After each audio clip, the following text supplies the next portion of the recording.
pasa un día como Sí. hoy? Un día como hoy, pero del año 2006, se dio uno de los, tal vez, y sin tal vez, robos más importantes en la historia. Ya lo habíamos adelantado, ¿verdad? Un día como hoy, la policía entró al Banco Río, en Acasuso, y se encontró con una esquelita que decía: en barrio de ricachones, sin armas ni rencores, es solo plata y no amores. Les habían robado 17,5 millones de dólares de 147 cajas de seguridad. ¿Cómo lo habían hecho? Bueno, todo este plan fue ideado por un argentino, Fernando Araujo, un profesor. Todo lo que yo voy a contar, obviamente la gente va a decir: esto se parece a La Casa de Papel. Claramente, porque La Casa de Papel robó esta idea, obviamente. Era un profesor que nunca había delinquido y que dijo: bueno, le voy a dar un golpe al capitalismo.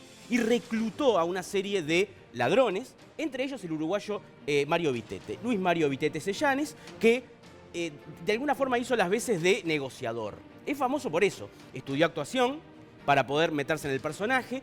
Se metieron al banco. Hacía unos meses había habido un robo en Argentina que había dejado varios muertos. ¿Por qué? Porque habían matado rehenes y además habían matado... Entonces había como mucho miedo. Cuando se encuentran con este Banco Río de Acasuso, con estos hombres adentro, con 23 rehenes, tienen miedo. Entonces negocian. Y se ponen a negociar con Vittete. Vittete, que hace una voz de plancha, se pone una moneda en la boca para que no sepan quién era, porque ya era un ladrón muy reconocido, acá en Uruguay y en Argentina. Y entonces en ese momento es que le piden a la televisión que atrase 20 minutos lo que estaban pasando.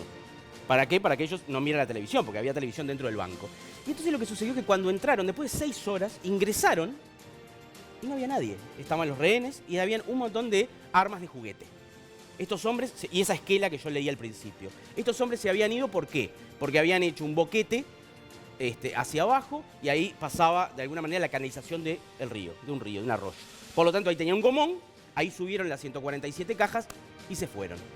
¿Ah? Este robo en realidad obviamente abrió un montón de líneas de investigación, pero no llegaban a saber quiénes habían sido estos hombres. Hasta que uno de los ladrones engañó a su mujer, la dejó y su mujer golpeó la puerta de la comisaría y dijo: mi marido es el del robo del siglo. Y ahí los encontraron a todos. Pero le cuento que actualmente, 2020, no hay ninguno preso. Están todos libres. ¿Por qué? Porque habían hecho el robo con armas de juguete además. Entonces, ¿y la plata? Nunca apareció. Esa es la pregunta del siglo. 17,5 millones de dólares. ¿Dónde está la guita? ¿Dónde está la plata? Pero bueno, en un ratito vamos a hablar con Francella y con Peretti, que son, bueno, daba para película. ¿Viste? Cuando pasa una historia y decís: ¿esto da para una película? Sin lugar a duda, esto da para una película. Mira vos. Y eso pasaba un día como hoy. Pero también un día como hoy nacía un escritor uruguayo muy importante, para mí muy importante, que en su momento fue muy criticado, Felisberto Hernández. Hombre de literatura fantástica, hombre incaratulable para muchos, ¿verdad? Me encanta. Cortázar, por ejemplo, fallecía, perdón, 1964, un día como hoy. Cortázar decía que era un escritor que no se podía caratular, y eso es muy bueno. ¿Por qué? Porque sí, es fantástico, es realista. En realidad era pianista también, Felisberto Hernández. Hay una historia muy interesante con una de sus esposas. ¿Por qué? Felisberto Hernández era un hombre que tuvo muchísimos amores, pero muchísimos amores, entre ellos Reina Reyes, por ejemplo. Y una de ellas era una espía de la KGB, con la cual estuvo casado casi, creo que un año y pico, y él nunca se enteró que era una espía de la KGB. Pero bueno, lo cierto es que como pianista fue muy famoso. ¿Sabe de qué trabajaba? Lo que es ser de otra época, ¿no? Tocaba el piano en el cine mudo. Claro, pasaban películas de cine mudo y él tenía que tocar el piano para amenizar justamente todo eso. Tiene algunas obras escritas en lo que tiene que ver con música, pero bueno, podemos decir que es de los grandes y olvidados escritores uruguayos. Una maravilla. Una maravilla. Una joya, te diría. Sí, exacto. Felisberto Hernández es una joya. Pero también un día como hoy, de 1854, fallecía el primer presidente uruguayo. Fructuoso Don Frutos Rivera, también apodado el Pardejón. Un hombre que era un caudillo. La palabra caudillo le queda perfecta a Fructuoso Rivera. ¿Por qué? Y porque fue un hombre que empezó peleando con Artigas. Era el niño mimado de Artigas, podríamos decir.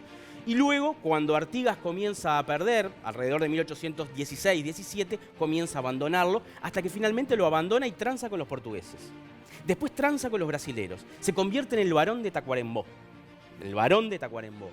Y luego se pliega a la revolución junto con Lavalleja y se convierte en el primer presidente del Uruguay.